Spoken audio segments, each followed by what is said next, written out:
So in honor of Robert De Niro's 80th birthday on August the 17th, I'm Kenny down and watching the movies of his that I own. So let's pick the next one off this rank. Oh no, don't you dare fall. It's Joy! It's Joy! Fun fact, it took me so long to see this movie. So originally it was at cinemas, but because I have no idea who Joy is, because it's based off a true story, I didn't see it. But also, I'm not a Jennifer Lawrence fan, so that's another reason why I didn't see it. So when it was released on DVD, it took me maybe like another year to actually own a copy and finally watch it. And I ended up like half-heartedly liking it, surprisingly, because it's more than just about a woman. It's about a woman trying to, you know, fend for herself and trying to make a name for herself. And she ends up becoming a household name, I think. I don't know. It's been a while since I watched it. When did it come out? So 2015. So it's not that old. Hold on, let me double check. Yeah, 2015. So I didn't see it until maybe 2016 at the earliest. So it's been a while since I've watched it. And I only watched it the once because, yeah. So let's give this a watch. And actually, let me tell you the synopsis for those who haven't heard of Joy.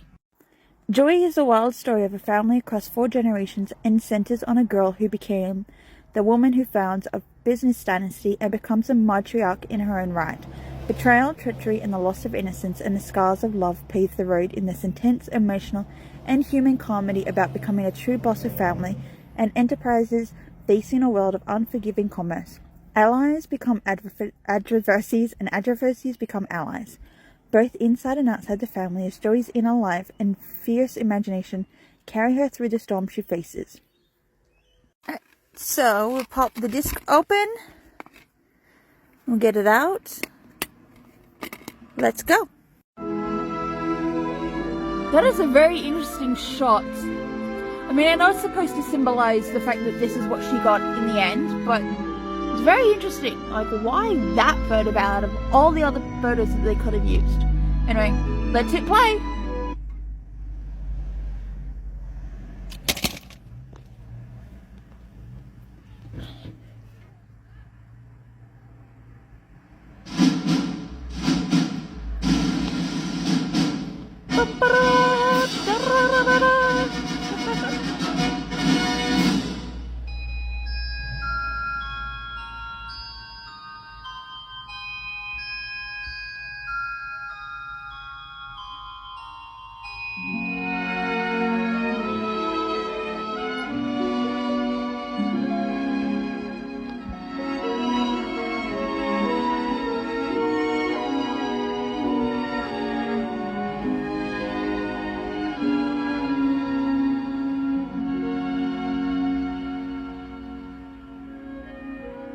It doesn't make sense. I don't understand how something like this happened. I don't know what I'm gonna do. You know what we need more of? True stories of women. Because this is inspired by true stories of daring women. We need more badass women having their biopics told. Like, I would love to sit in the theater and just cheer for a pioneering woman. For a change, I'm kind of over true stories about men because that's very common and there's a lot you can tell, but like, imagine a woman getting a true story. One in particular.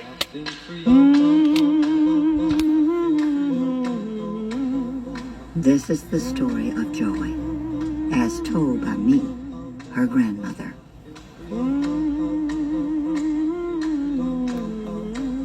Everybody starts out with some kind of dream of what life will be.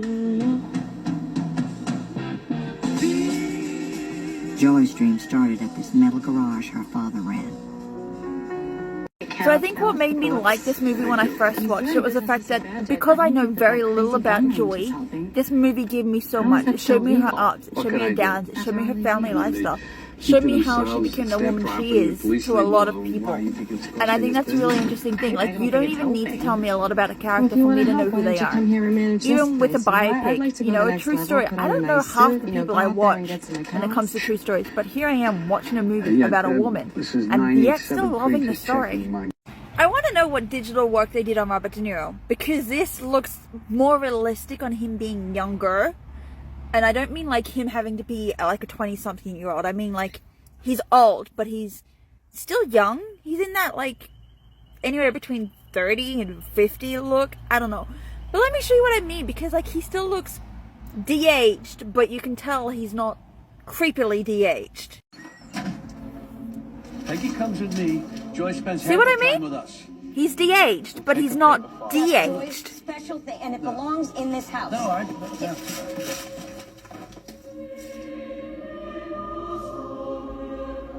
So whatever they did to him on this movie is perfect because he doesn't look too old, but he doesn't look too young either.